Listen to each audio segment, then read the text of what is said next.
Hey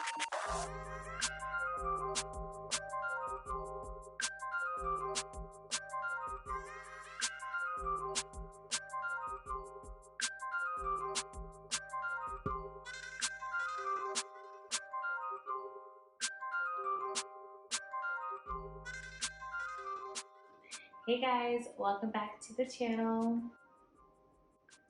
That's what's Pause for you to say. Okay, let's do it again. Go ahead. Hey beautiful people, welcome back to the channel. Hey everybody. For those of you who don't know us, we are Faegan and Ralph. This is Journeying to Self, and it's basically a channel where we talk everything relationships and God and friendships and marriage and courtship and dating and all of that. We share our testimony and hopes to be able to help you on your journey. So without further ado, let's go ahead and jump into the first question. So we've gotten a few questions in the comments over the past year or so, and wanted to go ahead and answer them tonight. The first question is, did we do marriage counseling? Is it necessary? And our thoughts overall on marriage counseling. We did do marriage counseling. We only had like one session, and it was not even a long session. The point of the marriage counseling is to assist, and that assist is done through someone else, whoever the counselor is, making you aware of the issues that every marriage faces. And so we only had the one session, and that was pretty much it after that for us. And that was only because, I guess, for me, I know personally, I really didn't feel led to go to another session, and that's just really just personal choice. Plus, just the leading of the Lord. And our pastor did. Yeah, and our pastor. Yeah. Now, there's two sides of it. We do recommend it, but we don't see it as a requirement to have a successful marriage. We do think that if you know you have issues with, especially communicating, like if you've never been in a serious or committed relationship like that, then you won't know certain things about a marriage relationship. And so coming into a relationship like that, there are things that you want to educate yourself on as far as how to handle the opposite sex, how to react to certain situations, how to be patient in certain situations, or how to speak up in certain situations. A lot of what happens in a marriage is really just communication issues, and both parties knowing that the way they used to live life basically no longer applies, because now you have to be considerate of the other individual. On top of what he said was that you have to just be led, because some people need marriage counseling. The marriage might be ordained by God, it might be your soulmate, but God still wants you to have premarital counseling. And that could just be because of the way you grew up, the way your husband or your future husband grew up. So there's certain things that only God knows, and so just be led, when you're courting, talk that through. Hey, do you think marriage counseling is something that the Lord is leading us to do? Premarital counseling, sorry. And if not, that's okay too. Don't let anybody tell you that you have to go through premarital counseling. I would suggest premarital counseling because when doing premarital counseling, you are forced to talk. You're forced to talk about things that you might have not talked about in your courtship. It should be those questions need to be deep. This is not the time to ask shallow questions.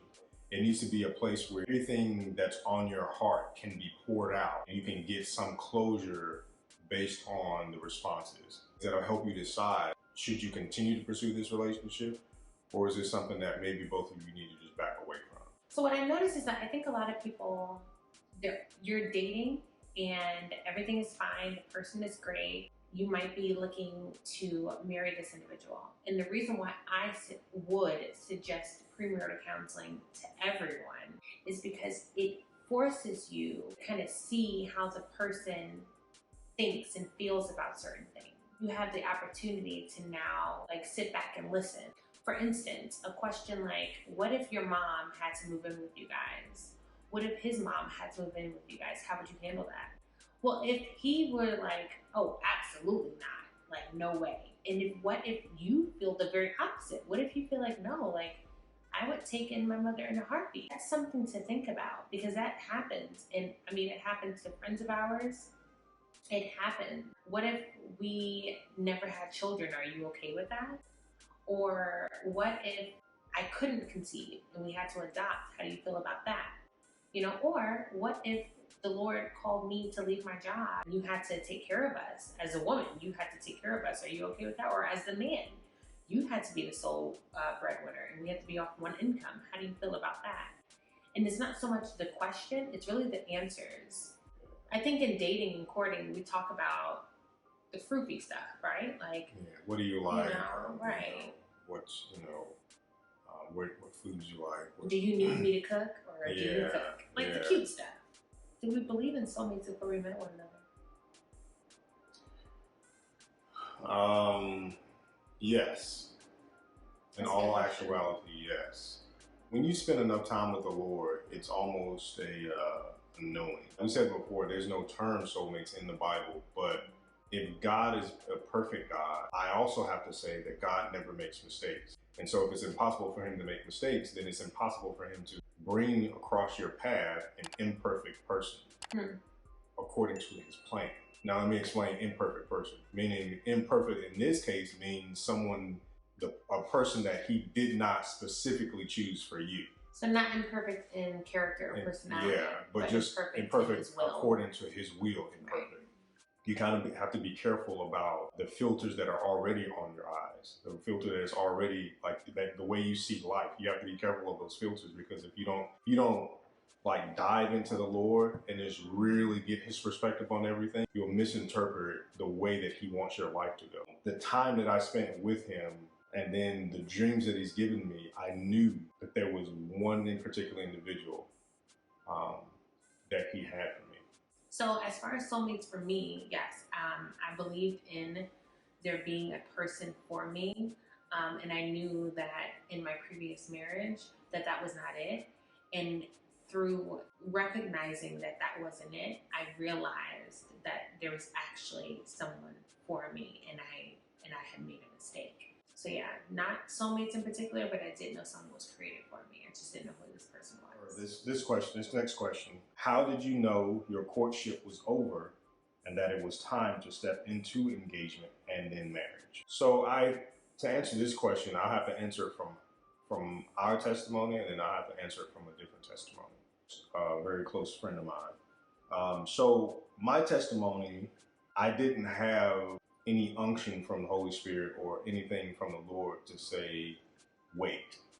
Like once I knew and I was certain, at that point, there's no real reason to wait unless the Lord leads you to wait. A really, really close, like a brother to me, his testimony is different. His testimony, the Lord actually told him when. And then he told him not to, I guess, propose until after a certain time. How the Lord leads you. For those men who are determining if they should or when they should, I don't see a reason. Like, for instance, you have to get out of your head that you have to date for a certain length of time in order to get married. What you're going to face is you're going to face everybody's opinion, especially people who think that you need to date longer, you need to wait a little while longer, you need to wait for at least, you have to date for at least 6, 12, 18, 24 months before you even think about marriage. None of that applies when you know you're in God's perfect will. None of that applies. With a decision like that, the Lord is very much involved, and he is not going to leave you confused.